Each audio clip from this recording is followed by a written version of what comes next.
Now, these clients were saving and investing, doing all the things that you're told are good things to do with your money, but they realized that how they were doing it was actually costing them thousands of dollars every single year. So this couple in their mid-30s, they were both professionals, but the lady was an executive at this company and her income put her well into the top marginal tax rate, whereas the guy, his income was closer to the Aussie average income of about $90,000 a year.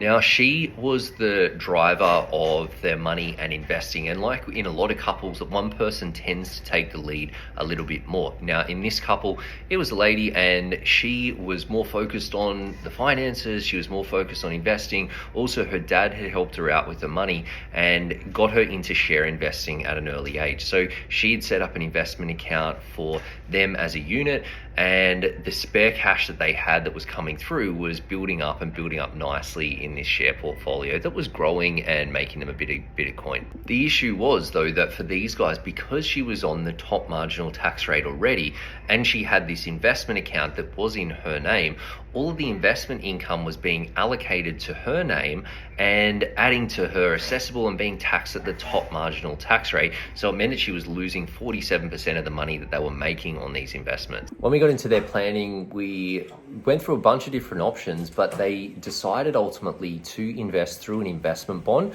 With an investment bond, it works like any other investment account, but essentially the investment income is taxed internally, and there's a flat tax rate maximum of 30%, which is lower than both of their individual marginal tax rates.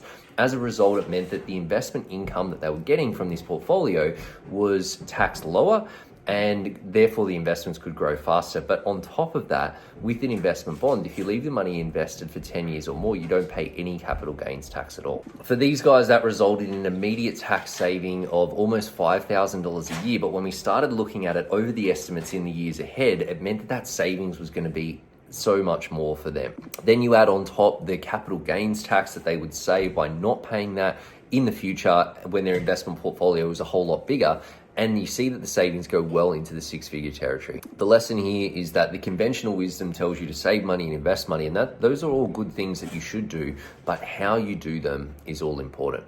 And that's where the real money is made.